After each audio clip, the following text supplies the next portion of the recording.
శతమానం భవతి. విసిరినదా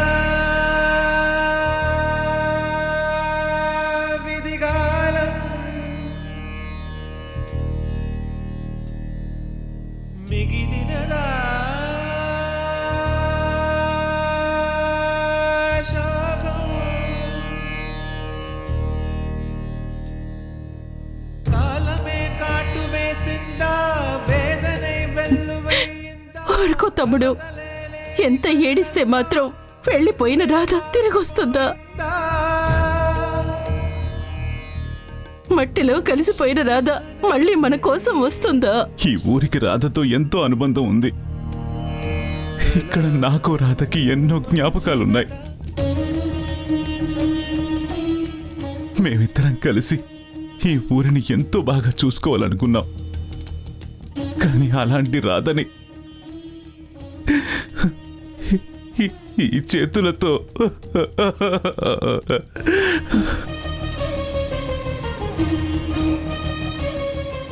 ఈ చేతులతో మట్టిలో కప్పెడతానని ఎప్పుడు ఊహించలేదు.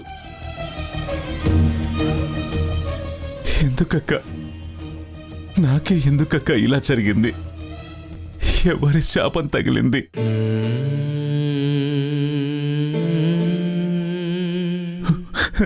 రాధా నాకు ఈ ఇంటికి దూరం అయిపోవడానికి కారణం ఎవరు? తను ఒక్క మాట కూడా చెప్పకుండా ఎందుకు నన్ను వదిలి వెళ్ళిపోయింది? ఎక్కడెక్కడో బతికింది, చివరికి అనారోగ్యంతో నా చేతుల్లోనే కన్ను మూసింది. ఈ మట్టిలోనే కలిసిపోయింది. మావయ్య, రాధ లేదు అని తెలిసిన దగ్గర నుంచి ఏకదాటిగా నువ్వు వేడుస్తూనే ఉన్నావు. నిన్ను చూస్తుంటే మాకు చాలా భయం వేస్తుంది. ప్లీజ్ నిన్ను నువ్వు కంట్రోల్ చేసుకో మావయ్య. కిట్టయ్యా, దైవం ఒక్కోసారి అగ్ని పరీక్ష పెడుతుంది. దాన్ని తట్టుకోవడం ఎలాగా అని భయపడతాం, కానీ నిలబడాలి. మన మనసుకి మనమే సర్ది చెప్పుకోవాలి. నువ్వు ఎన్నెన్నో అనుకున్నావు, ఇంకెన్నో ఊహించుకున్నావు, కానీ నీ రాతలో ఆ రాధను రాయలేదా దేవుడు? లేదంటే నీ ప్రేమకు ఎవ్వరూ అభ్యంతరం చెప్పరు. నువ్వు ప్రేమిస్తున్నానమ్మా అని చెప్పగానే నీకు పెళ్లి చెయ్యాలని నేను అనుకున్నాను.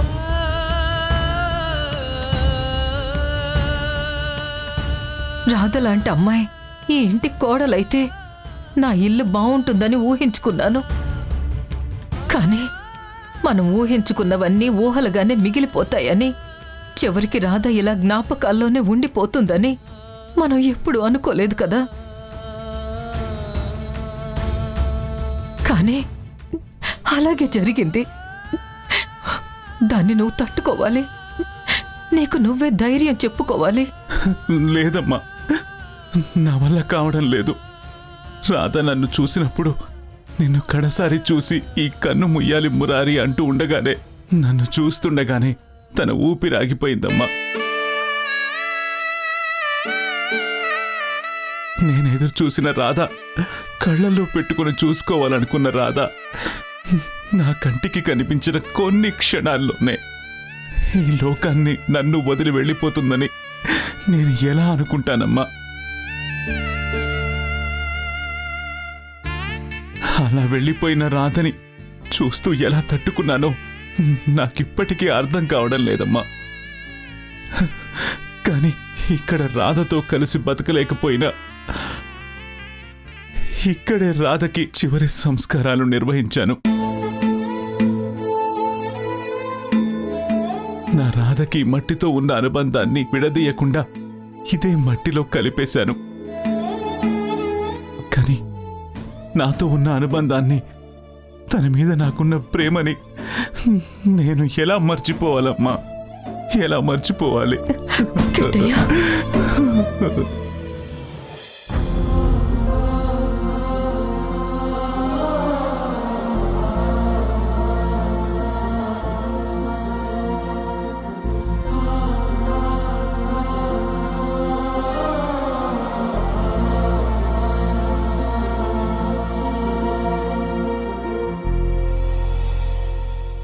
ఏంట్రా అన్నం తినకుండా ఏంటి ఆలోచిస్తున్నావు? నేనింక దేని గురించి ఆలోచిస్తానమ్మా? ఆ నీలిమ గురించి ఆలోచిస్తున్నాను. దాని మీద ఎలా పగ తీర్చుకోవాలో, నరకం ఎలా చూపించాలా అని ఆలోచిస్తున్నానమ్మా. ఏం చేసైనా దాన్ని చంపేయాలనిపిస్తుంది. కానీ చచ్చిపోతే అది చచ్చి బతికిపోతుంది. అది నాకు ఇష్టం లేదమ్మా. బతికుండగానే నరకం అంటే ఏంటో చూడాలి. చావు ఎందుకు రావటం లేదా అని చావుని వేడుకోవాలి. నేను మంచం మీద ఉన్నప్పుడు నా పరిస్థితి కూడా అదేనమ్మా. అదే పరిస్థితి నీలిమకు కూడా రావాలి. చెప్పాను కదా అజయ్, నీలిమని అంత తేలిగ్గా వదలనని. అది చేసిన పనికి ముక్కలు ముక్కలుగా నరికేయాలని నాకు ఉంది. కానీ ఎందుకు ఆగానో తెలుసా? మరణం అనేది అందరికీ శాపం అవ్వచ్చు, కానీ దానికి మాత్రం వరం అవ్వాలి. దాని మరణాన్ని అదే కోరుకోవాలి. ఎవ్వరితోనూ చెప్పుకోలేక, జరుగుతున్నది తట్టుకోలేక అనుక్షణం తనలో తానే కుళ్ళి కుళ్ళి ఏడ్చేలాగా చేస్తాను. దాని గురించి నేను ఒకటి ఆలోచించాను. అది ఖచ్చితంగా జరుగుతుంది. అలా చేసినప్పుడు నా బతుకు ఏంటి ఇలా తయారైందని ఆ నీలిమ తనలో తానే చచ్చేలా ఏడుస్తుంది. అదేనమ్మా, అలాంటిది దానికి జరగాలి. అలాంటి శాస్త్ర జరిగితేనే అది ఎంతమందిని ఏడిపించిందో ఆ ఏడుపు మొత్తం అదే ఏడ్చేలా చేయాలి. ఇంతకీ ఏం చేయాలనుకుంటున్నావమ్మా?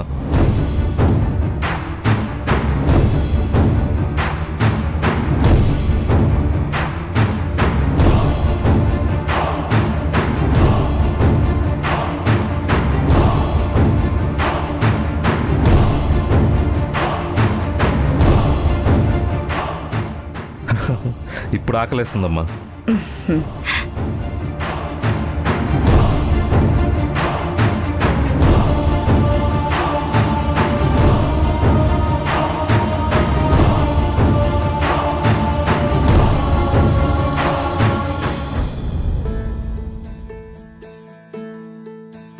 అయినా నీ జాతకం తెలియదనుకోకు.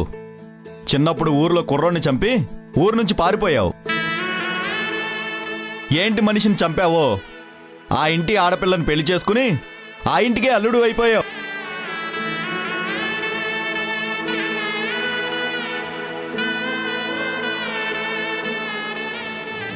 పార్థు, అన్నం పెట్టాను, భోజనం చేద్దుగనరా.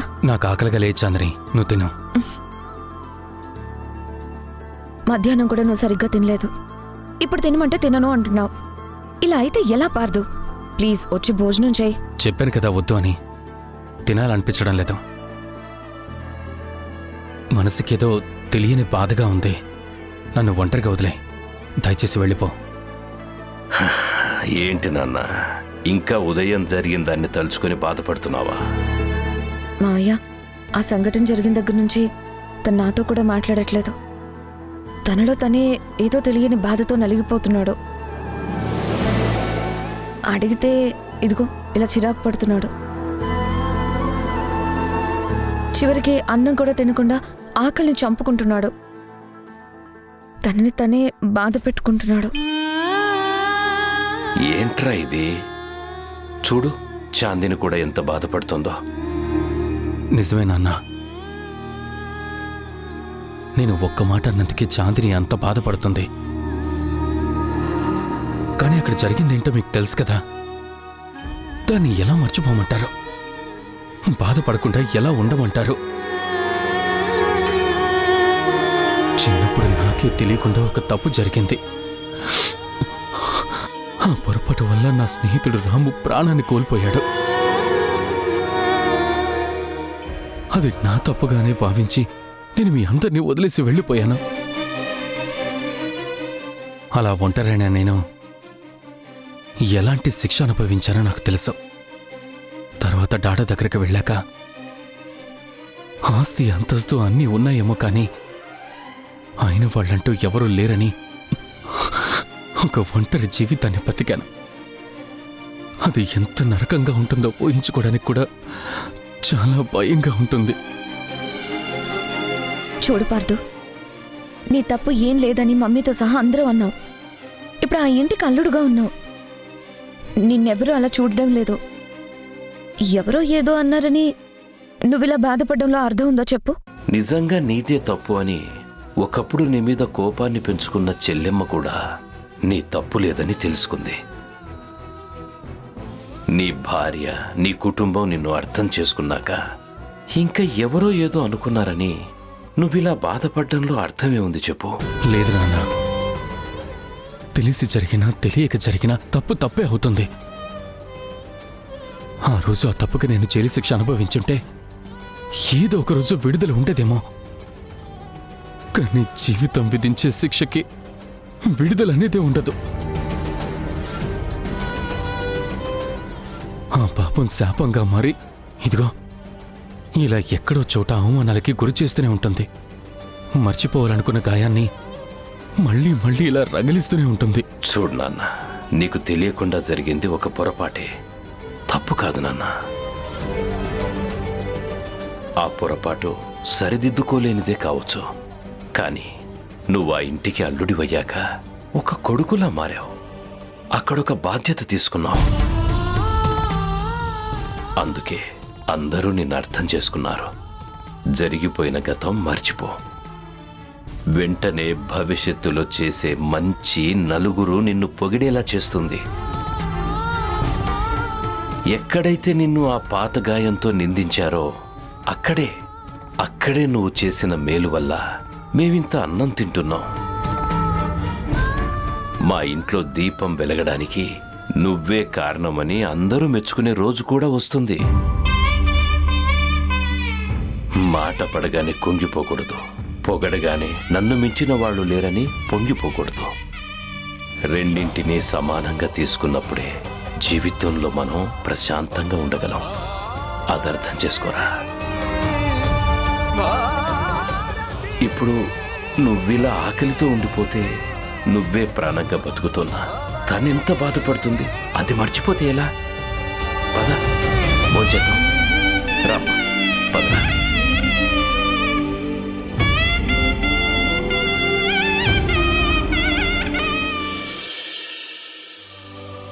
ఏమి తప్పు చేశానే, ఇంత శిక్ష వేసావే, ఊపిరాపి చంపేసే తీర్పు రాసి పంపావే. నిన్ను నన్ను ఈ దూరం వేరు చెయ్యదన్నానే, నాది ఎంత పేరాసో నేడు తెలుసుకున్నానే. 7 సంద్రాలను దాటి నాకై వస్తానన్నావే, వేడు కంటి ప్రేమను కోసి ఎడుపు నింపావే. నీకోసం నే వేచున్నా ఇన్నాళ్ళు, నా బుజ్జి తల్లి నా కోసం. ఇక మిగిలాయి కన్నీళ్ళు.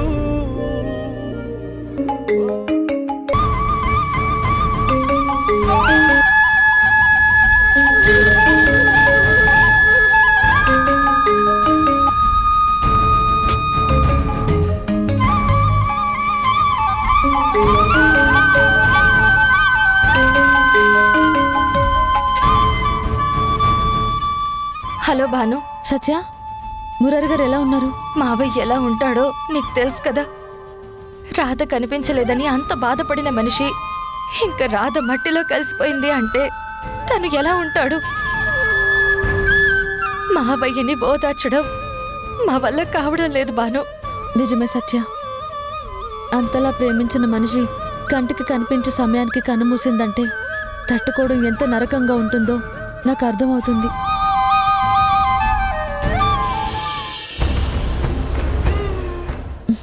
సత్య, ఒకసారి ఫోన్ మురారి గారికి ఇవ్వు, నేను మాట్లాడతాను. లేదు భాను, మావయ్య ఇప్పుడు మాట్లాడే పరిస్థితుల్లో లేడు. ఇంట్లో కూడా ఎవరితోనూ మాట్లాడడం లేదు. నువ్వు తర్వాత ఫోన్ చేయవా? సత్య, మనిషి బాధలో ఉన్నప్పుడే మనం ఓదార్చాలి. కష్టంలో ఉన్నప్పుడే నీకు మేమున్నామని పక్కన నిలబడాలి. అంతేకాని తను బాధపడతాడని మనం ఒంటరిగా వదిలేస్తే ఆ ఒంటరితనం బాధకి తోడై జీవితం మరింత నరకంగా మారుతుంది. నువ్వు ముందు ఫోన్ ఇవ్వు. మావయ్య, భాను మాట్లాడుతుందంట.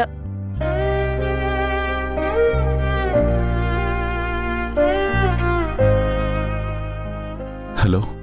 మురారి గారు, మీరు ధైర్యంగా ఉండాలండి.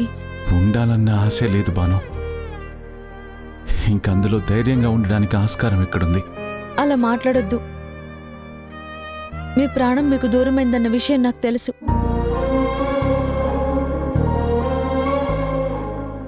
అది ఎంత బాధగా ఉంటుందో నేను ఊహించగలను. మిమ్మల్ని నమ్ముకున్న ఒక ఊరుందండి. మీ మీద మమకారం పెంచుకున్న మీ అమ్మగారు ఉన్నారు.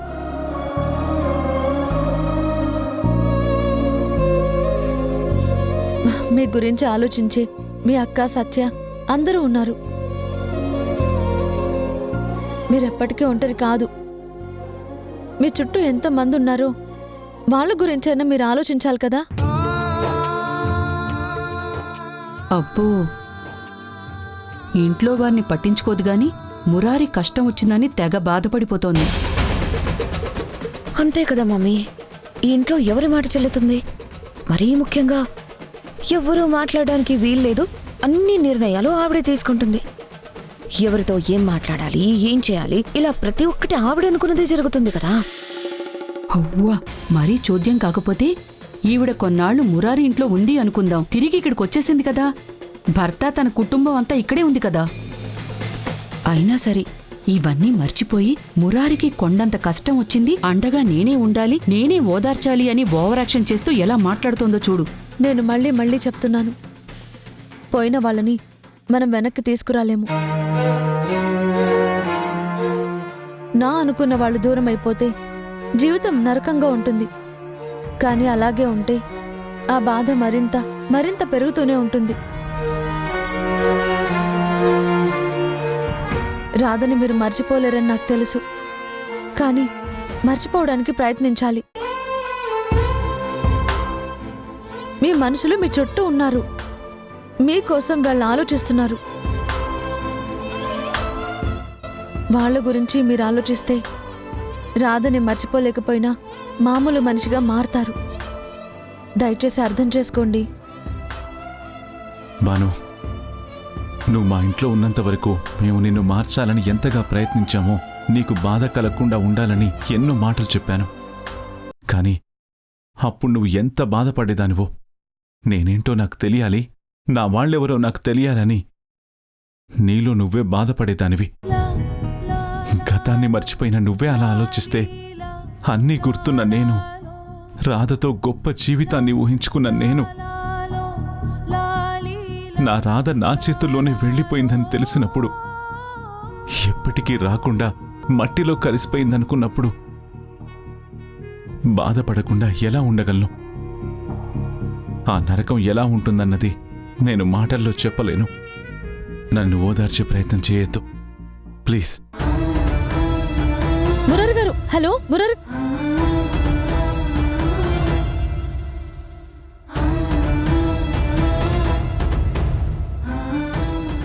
ఓదార్చమ్మా, ఇంకా ఓదార్చు. మురారి మళ్ళీ మామూలు మనిషి అయ్యే వరకు నువ్వే ప్రయత్నిస్తూ ఉండు. ఇంకేం పని? ఈవిడ వాలకం చూస్తుంటే అసలు ఇంట్లో ఉంటుందా? అక్కడ మురారి తెగ బాధపడిపోతున్నాడని మళ్ళీ అక్కడికే వెళ్ళిపోతుందా అని అనుమానం కూడా వస్తోందే. అలా అంటావేంటమ్మా? కార్తిక్ గారు పంపించాలి కదా.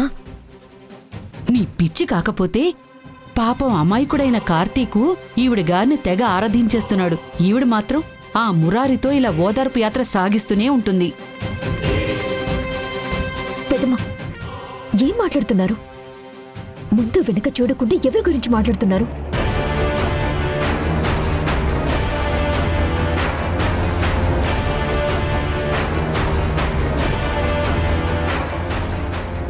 అయ్యో, నేనేమీ తప్పుగా మాట్లాడలేదమ్మా.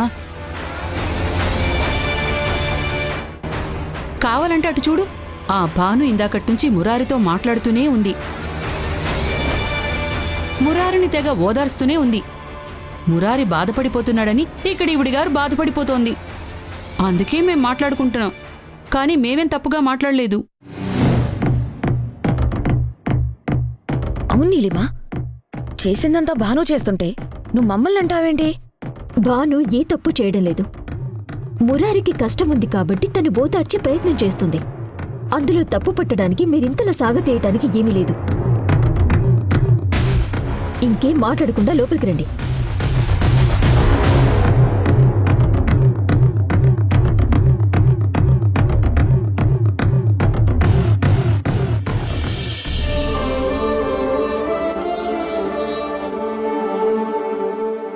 అత్తయ్య, పాపను తీసుకోండి. పాపను మీరు చూసుకోండి, నేను బయటికి వెళ్ళొస్తాను. పాపని ఇంట్లోనే వదిలేసి నువ్వెక్కడికి వెళ్తున్నావమ్మా? గుడికి వెళ్తున్నాను అత్తయ్య. దేవుడికి ఒక చిన్న విషయంలో దండం పెట్టుకోవాలి. అప్పుడు నువ్వు కార్తీక్ కలిసి పాపను కూడా తీసుకెళ్ళండమ్మా. మీరు వెళ్తుంది గుడికే కదమ్మా. లేదు మావయ్య, నాకేదో కావాలని కోరుకోవడానికి వెళ్ళట్లేదు.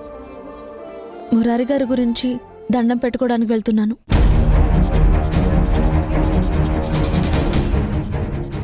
అందుకే ఒంటరిగా వెళ్ళాలనుకుంటున్నాను.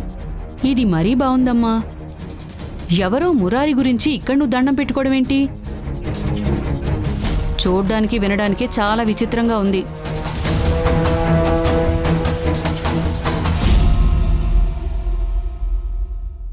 బాను ఏదమ్మా? పాను లేదు బాబు, ఇప్పుడే గుడికి వెళ్ళింది. నాతో ఒక్క మాట కూడా చెప్పకుండా వెళ్ళింది.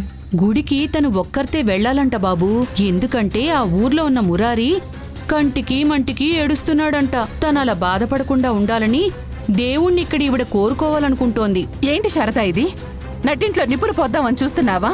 ఎందుకమ్మా వాళ్ళని తిడుతున్నావు? ఆవిడ మాట్లాడిన దానిలో తప్పేం కనిపించడం లేదు. అక్కడ మురారి కన్నీళ్లు పెట్టుకుంటే ఇక్కడ బాను గుడికి వెళ్ళి దేవుడికి దండం పెట్టుకోవడం అంటే వినటానికి నాకు చిరాగ్గా ఉంది.